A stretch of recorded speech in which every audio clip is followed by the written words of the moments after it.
Fetu koe pea whawhitai o whamalo ke ki ene tau iofa whai mai ka te tau tolu o tau wausia mai ai hoa whakoloa koe ni pia o tau whawhitai ai ke o tualangangi. Koe aho watahaeni o Tisema wawhita whitu pia o tau whamalo ai ke o tua koe ngā koe ne ke tauhi mo ofa laku noa au whai ke tau moui o tau wausia mai ai e whakausinga o tau koe ni. Koe whehui o ko mahino pia ku ke whapapau iho o moui o ku ke tari moane a kalaisi pia ku hoko a te wake e tau whamanatu ko ia o e alo i kua makatuunga ia o moui ke kahau. Pia ku tau whawhitai ai ke heiki ki he taui ofa ko tua pēo whai mai ka te tau tolu. O lava ai ke tau wausia a mo minute koe ni koe whakatotoka taimi ui ngā pē koe ne whia mahu ke tau kau kotoa mo tau hao kotoa ke pureanga o he wani. Ia pāko ni whaam ke utoa mai ha tau ves malanga mea mātiu wahe hongo fulu vesi ko hana tolu whaa ke tolu hiwa. Pehe on wharea.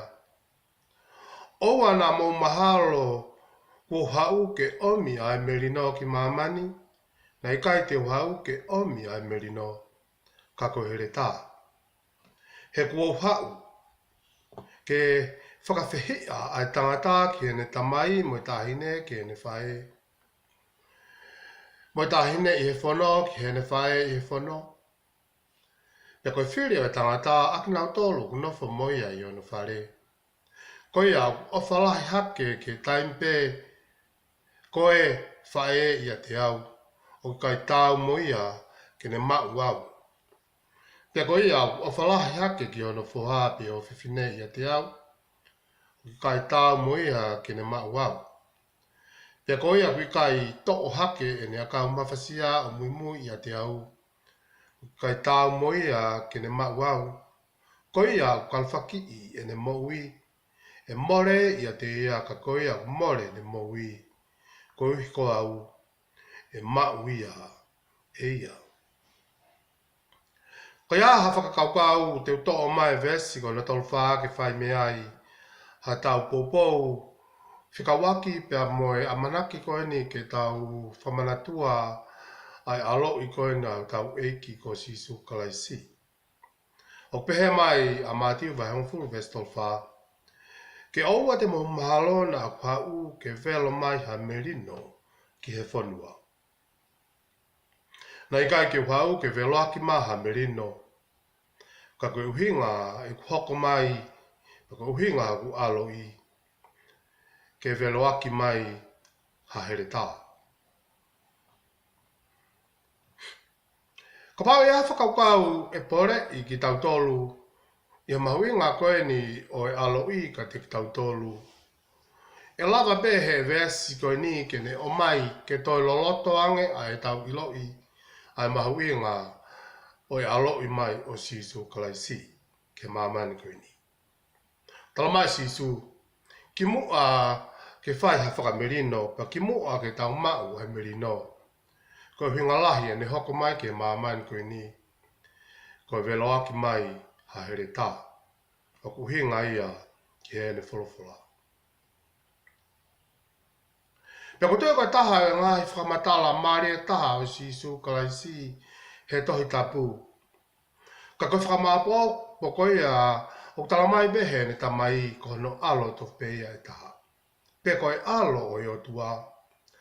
Pea o tau mahino i a tūko ngā huafa koe ni ko sisu koe pirinisi a o merino. Pea koe tangata ia o whakamatala i ka kato ai ai urunga anga mahu inga taha. Pea koe uho o i o tua. Ai o kulafi kasi o ne koe o tua ko ofa. I ka te ngata whiki ai Ka koe ofa koe ia o kone o mai rewa ai merino ai o tua ke whahenga ai tata. Pea koe toi kua osi ako i ki tau tolu talu e tau tutupu hake ki uhinga koe ia o Christmasi. Pea moi aloi. Kono uhinga koe hoko mai a sisu i e kakano. Koe Immanuela i e tik tau tolu. Pea ko hono whakamatala i mai e he kau angelo he pohano alo i. O kuna whakamatala i ai tūkunga mahino taha o sisu kia te ki tau tolu. Koe merino kua i mamani ki he kakai o kuhoi fua ki ai. Koe merino kua i mamani ki he kakai o kuhoi fua ki ai. Pea kuhenga ia koe ne hoko mai ke o mai ai merino mo e whaka merino i o tau wāpe mo i o tua. He ko tau hea ko toa pe o hange a whangasipi o kukai ki a nau tau. Pea moane a lau e apostolo ko Paula i kai ki a hake heke he o tangata o e anea whi. Pea mo tangata o e aho koe ni. Kai pe heke he tangata o e bongbongi. Kai whakawheta i koe hoko mai a sisu.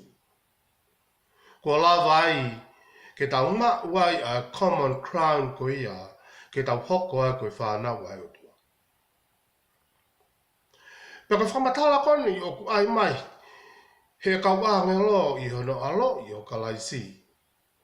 Koe merino kua i mamani ke kakai hoi fua ki ai. Kono ai mahino koe APC ia o e lotu whakakaristiani. Ka kutotana maa pe ke tau ilo i koe whakamerino ko toa pe. Pea mo merino ko toa pe e toki hoko ia ha osi. Ha taulahi. E toki hoko ia ha osi ha whepaki ia wahaa o haonga whaahi. Pea toki lava ke tau maa ua e mea koe nke peace. Po whakamerino. Ka kumaare e hono o mai koe e tau vesi e aha koe ni o kuhanga e māti uia o mai ke mahino ka te ki tau tolu ki moa e tau mau a merino pa ki moa e tau iloi. Ko si so koe whakamerino ki mamani. O kuhanga e māti uia o mai ka te ki tau tolu e whekau koe ni. Ko e rea pe ia sisu. Pa kuhanga e ngari ke he pe mo ngari haa kaupo uri ai fo i uki koe ni o mai koe ia e sisu whekau aki pe mo merino i hono whakarea koe e mātiu. He kungawe aki heni e mātiu ai whaunga nofo mo malo i taha o whetauhi aki ai whamiri. Ke wheteki ai ai palparema ulo tonga to whanga ai fuukakai ni whanau malanga ki a sisu. Kai pehe foki, mo ki tau tolu e mamani koe ni e ngai aha koe ni. Pehiri koe ia e ni whakatauke i e ne kauako i e wahe koe ni koe na honfuru. Nā toki ta foki hakerewa a sisu o whai hafo i whakatokanga mahino mai kia te ki tau tolu. Ai huinga e ne hoko mai ki mamani. Ai hui ngā hano alo ipa, ai hui ngā hano tuunga ko Immanuela ia te ki tau tolu. Tala mai he vesi o e aho koe ni. Oua nā whaiwhai ange te mō mahalo nā kua u ke velo mai ha merino ki e whanua. Nei kaika whenga e ku hau ke velo aki mai ha merino. Ka koe uhinga e hoko mai ki e māmaini koe ni. Ke veloaki mai ha here tā. Aia koe whakaamu ia, ke tau sio ki ai, ke tau mahino i ai tūkunga context o ngawe aki e mātiu. Ke whakahoko mai ai rea mahino koe ni o ku whai mai pe sisu. Koe whakatokanga ke te koe mo au. O ki kai koe uhinga, mo o nia o e aloi. Koe whakamerino ki mamani. Ka kō pau ke to mua i ai whakamerino. I e wahaa koe a o i tangata pia mo o tua. Ka whakahoko ko toa pe ia he here tā koe ni o whakatong mata ka koe wholofola e o tua. Tau sia kaki i vete o e patutohi koe ni. O ko whakaha mai i he wahe hongfulu koe o Mātiu. O kunafo ai whakatoka ngā ki hono hui kotoa e sisu e na kawa apostola toko tahua.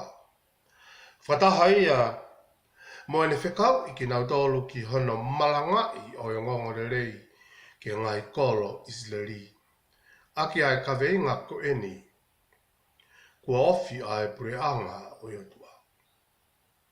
Pia pate tau mai ki ho tau kua ngā koutu kua kaweinga ta tau pe ia ki e karistiane ko toa be kia te ia ko ne tarika katoa sisu klaisi ki ene moui. Koe kaweinga o e tau hoko ko ia ko e karistiane. Koe kaweinga e tau whea mai i e pō koe ni ki e tonga mounga ki e loto. Koe kaweinga o e tau maulotu i e sāpati. Ke lawa ke tau wahewahe atu ai mahu inga ko eni mo e whakatokanga. Kua ofi ai pureanga i o tua. Pea kuhawhoki ai tokanga a sisu ki he whie mau ko eni e ne tokanga whakawave. Pea mone whakaamu ke whakawave no talaki a whikauni. Kua ofi ai pureanga i o tua. Ko hinga ene hoko mai ko Immanuela no alo i mai ka te tautolu ko veloaki mai a hereta ma oni whakatongata ko ko wholofola e o tua. Ko mea ngā au e a karistiane ke whai aki o no talaki. A kaweinga ko eni, pa ko teo ka kaweinga to tonuia ke tau piki ki ai. A tonga mong ke loto. Fellowship o tau iai i pōko ini. Ko hao whanga i o tua.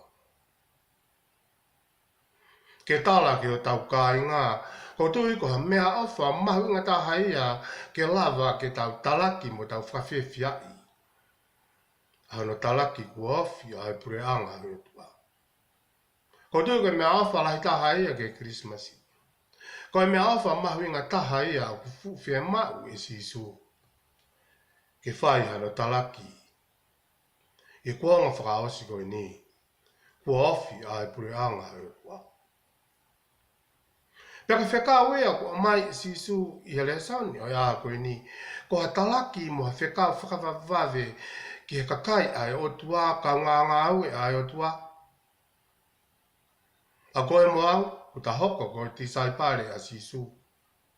E o tala mai heni. O whakatokanga koe ni ke tau hoko kotoa ke whai ai whekau. Ko ofi ai pureanga ai o tua. He rono hinga. Tala mai Mātiu Vaiva Vestofitu. Ko kupu rea mahino ku tau maheni ki ai. Ko moni kua lahi ai tau pia kua motu. Ka aku kanga tāmaki mo toko si ai kau ngāui. Pia koe pore taki a sisu. Ai mahu inga o e aloi. Ai mahu inga here tā koe ni koe wholofola ai tua. Ke iai hakakai ke pore i e nau moui e kono i ngā kua lahi ai tau pia kua motu. Ka oku fu kanga tāmaki mo toko si ai kau ngāui ai o tua. I ka ngata i kau te o mai pe a moe nai nai a sisu neongo ai whia mau hakakai kau ampastoa ai e ki ka he tangta tau ke tau whakatoka ngai o toe lahi pia mo kakai uku uki he whiri. Ke nau hoko ke talaki ai wholofola loi a te wo. Pako nai nai o tala mai he eiki ia Mātiu Vaiva Vestofitu. Koe nai nai ke ne kau ako, koe nai nai ke te koe mua ke ta fu tō kanga au pito. Pia ke kore ke eiki o kua ana e tau, ke ne kou na atu mua kau ngā ue ke utu e ne tau. Koe kakai o whia mau he o tua ke whai e utu e ne tau. Koe kakai ia, ko pore e nau moui ke nau hoko koe tisai pare a sisu klaisi. Ko whahinga kua nau hanga o pore e nau moui ke pure a niu e la o mui mui. A siaki e kita. Mui mui kakato ki he whekau a eiki, mui mui a sisu. ke pe foki ko e fua e kolosi. Ke ngai whatongia mo ngā whawhautua o kui ki tautoro ki ai. He kona ngā makatuunga a e tau mau pia moe more o e tau kau ki e aho ko ia e foki mai ai a e ki koe makatuunga e tau mau pia moe more i e aho e whakamau. O ku makatuunga ia me tau tari pe koe tae tari. Ai whakamoa ni koe ni mo e whekau whai mai. Ki whokawa fo. Ai whekau mahuinga koe ne utala mai sisu. Pea whamatala ena sisu kau ki hono fu whainga taa o whekau koe ni. Ke tau hoko koe kau talaki wholofola a sisu. Pea ke tau hoko ke tau to'o here tā o e wholofola. O ki kai ko ha ngafa pe wa whatongia whaingofua. O whamatala ia e sisu ia mati wa hangfulu vestahano. Whika waki pa moe mawha tuki tuki. O whikau i at koe ni aina ka wako ngā pia moe pore ke mui mui ki sisu kalaisi. O fu whainga tā whau. Tala mai he vesi koe koe no taha no. Whakai o ko whikau watu a ki mōtolu o hange koe whikau i ai whangasipi. I lotolotonga o whangawofi. Ko māmanalahia ke fu whanga rofi. Ka ko taimi o whekau ki tau tolu, kau karistiane ke tau hoko mo talaki ai mahuinga kua vave ai preanga, mo ofi ai preanga e o tua ilo pau e koe, o ki kai kua fua kolosi whaingo fua. He kone huinga, o kutari mai ki ate ki tau tolu, ha ngai tukua ki iloi, mo whaka ilo tavari, i ngai whakamawanga, pe tuku kehe a no ngahi whamamafi, whalilifu koe uhi. Koe tau malanga aki mo e tau tui ki a sisu klaisi. Pako tau whawhita i eke eki. Tala mai mati vai hang fulu vesta fitu ke tau walu. Koe wakai ke kakai he tēnau tukuange aki mo tolu ke kau whakamau.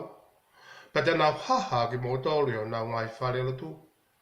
Pea taki aki motolu ke a o kau pure mo ngai tui koe uhi pe ko here tā ku mohanga o puke. Koe uhi pe ko au. Koe uhi pe koe wholofula. Koe pōre ka te kitautu. Pea ngai koe koe rea whakarotolahi a Paula ke no whoha ko Timothy. Ne hoko no whamaua. Mo no whamau mo whatanga i a Paula i a o sisa. I kai ke hoko ea ka mga tuunga ke fo i ai. Ka koha whainga maari e ke sentaire. Ke na whanau ngoi ke hospital. Koe taimi o kutau to o ai ai here tā mahu inga ai wholofola e o tua. O kuweloaki mai e sisu manatu koe paka manatu au ki ai o tā kaunganga au e pa mo e ki. Paka tā haia me a mahu inga taha o ngā au e a here tā mo wholofola. Ko hono whakatonton, pia mahono tataki ki tau tolu ki meri no pia mo e moni. Pia neo e ni whainga tā aka ko hange koe lave apostol ko Paula. E ua Timote vai whawe stafitu. Ka nai tuu mo au ai eiki. O ne whakamalohi i au, koe hui ke whamoni ia te au. Ai malanga. Pia ke whanonga ki ai sentaire ko topi. Pia nai whakamoo i au, me he ngutu koia o laione. Whakawhetai lahi ki he eiki. He paite te hanga e o tua tuku ke tau tue noa. O paite te hanga e o tua o si aki ki tau tolu. O ki kai te hanga e o tua tukuange ke tau alu tae ma teu teu. Ka kohono whakao fō, o kune taki muapi. Paneanga pe whainga taa ne fō watoa apostol ko Paula. Ka kokopulea mawinga ka te tau tolu mo tau sio ki ai, Ai mawinga o e tau whataki atu ai ngā ue ai iki ke whas osi o e tau koe ni. Ne makatu unga i e ha, ho au mai ki he houa koe ni. Ne makatu unga i e ha, ho o moui. Ne makatu unga i e ha ai kei puke puke ho nofo mari. Ne makatu unga i e ha, ai ola lele e whinga ho whanau. Uhinga pe, ne kake uhinga koe hau a sisu ia ka whakaore ore. Ke hau pe, o mai ka te tau tolu ai merino ka koe uhinga pe. Nā ne hau pe a mohere tā moe pore kia te koe mo au, ke tā tuku whakataha moe a o kaunga ngā ue moe a ki ano tauki a hau na ngowe a ngā toka ngā i ono whare no whanga. He kona mo ni o kulavike apostol ko Paula. Kana i kai ai tu mo au ai e ki ke ne whakamalohi i au. Nei kai ki te malawa ki whakamoni. O whakamoni i ai mahu inga ko ia o ku wafi ai pureanga e tua. Ai mahu inga ko ia o e alo i. O e hoko mai a sisu ko Emmanuela te tau tolu. Ai mahu inga ko ia ne kei hoko ko whanau tama e tangata. Ai mahu inga ko ia ke whakamoni. Mo whai ha tuku pā mo whamon pau, ai moni o malanga i kosperi. Koe mga tuu ngai a liriu e whanonga ki aia sentaire. O kotoa koe pōre eka te koe mwau i e pō koe ni. Tonga mōke loto. Ne maka tuu ngā i he ha. Hoa umai ke mo meniti koe ni. Lahi o tau ka ngā whanonga koe nau hiki atu.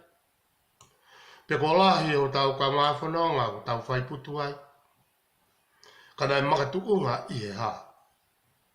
E makatuunga pe o hanga lawe apostol kono ko Paula.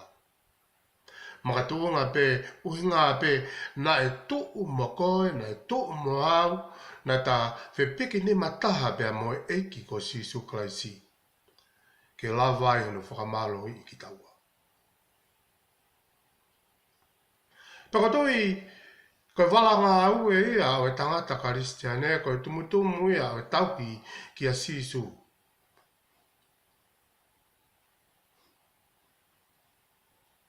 Kono hinga, o kikai, koe tau whetauraki mo e whaingata, ka kono hinga, koe malawa koe ke tau matu uaki ai whaingata. Kono hinga, koe malawa koe ke tau iloi, o i whakapapau na tau kamata i e tau koe ni wafe ta fitu. Ngai resolution na tau hanga commit kia i tau moui, toko lahe tau tolu ia, na ka ki tau lava tau i tonu, ke ngai whakapapau ia. Koe hahunu hinga. Koe hinga pe na tau hanga ki tau tolo te kei a Sisu, pa mo here tawha tō mata koe whurwhura. Ke tawha aki, ka tau whaibe ki tau tolu e tau ki lere, whaibe ki tau tolu e tau whakarere mo, whakafuafua, tako no mo ni. O whakangata ngata pe. Hange pe halak maka whaike moana. Ka kutui, i makatu unga koe ni o eako mau inga i aho koe ni. Peneonga o te ki tau watu ki he loloto mo i whakas osi o i vesi koe ni. Ka ku hoko pe ai tala te ui ko mai i he aho koe ni ka te ki tau tolu.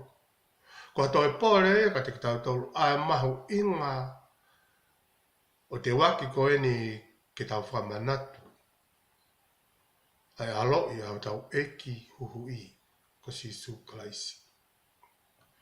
O ki kai ko hakatoanga whakawhiawhia pe ia. O ki kai ko hakatoanga inukawa malo. O ki kai ko hakatoanga hula hula. O ki kai ko hakatoanga kai. Ka kotoe ko whehui pe o kuke whakatokanga ia makatuunga ko ia. Mo whakamalo ia ho moui. Ne makatuunga he ha. Ho maa wai a no ngā pe mo i merino. Ne makatuunga he ha. Pe hoko e ako naki koe no ko mai apostol ko Paula. Ne ongo e ne whetaulaki mo i whainga tāku toa pe. Ka koe lava ko toa o e mea nā ne whai ne makatuunga pe ia koe ne tuu whakataha Koe mātunga pe, koe ne whalala, koe mātunga pe, koe ne mui mui, koe mātunga pe, koe si aki hono kita, koe mātunga pe, koe fua e kolosi o sisu, koe mātunga pe, koe ne whakatoma pe, o whanau, mo tui tala, ke ngai tūtūni o mai he here tāu, wheloaki mai sisu. Poko tūko tau tala ai, ka tau whaosa ki e pōkoi ni, ka tau toki hoko atu ki e toenga, o ngahi whakakaukau ki e vesi mahuinga koe ni. Tau manake atu ki e whamanatu. O Christmasi e ahau koe no wani ma, kau tau whawhetai pe. Ko ia pēr mea tāu, tau kore hang koe lawe koe ea, ku lau ki ai, ai pēr te reaku te whita.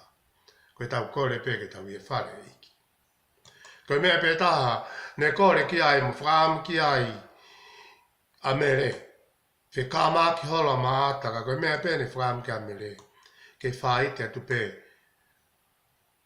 Mo ofi pē mo whanau ki sisu. Pēnge pē koe mea utala mai, e sisu i e pōkoi ni. Koe uhinga pe ia ne hao ke mamani koe ni. I kai koe uhinga, e toki hoko mai ai ngai mea mo rerei mo merino ko tope. Ko pau pe ka ki tau mai no ia ere tāne hao, o veloaki mai ke tau mowi ai ne folfula. Kono mo ni, e tau mu ai ka kia ka pasa e tau whanonga, te tau whai whakasusinga tau koe ni. Poko mātuanga pēia, a here tā whatomata koea, ko ne wholofola, ko ne whereoki mai ka te tau tōru.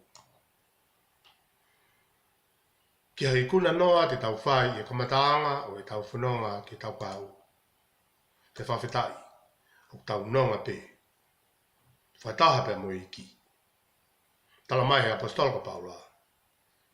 Uhi ngā pē, nai tuu moau a iki o ne whamalohi i au, ko e hui, ke malawa ke whamoni. I ngai malanga nā kwhai pe ke whanonga ki ai a sentaire. Koe malanga mahuinga taha ia, pa koe pōpōaki mahuinga taha ia, kai pehe. Koe me awha mahuinga taha ia, o whea mau i sisu, ke malanga o wholofola, ke malanga o lunganga, e whakai atuai, ai maa nioni ai utua. Tautok whaha osia pungpongi pa ke tāpukina mato hei ki, whafoki atu o whalai atu. Malo.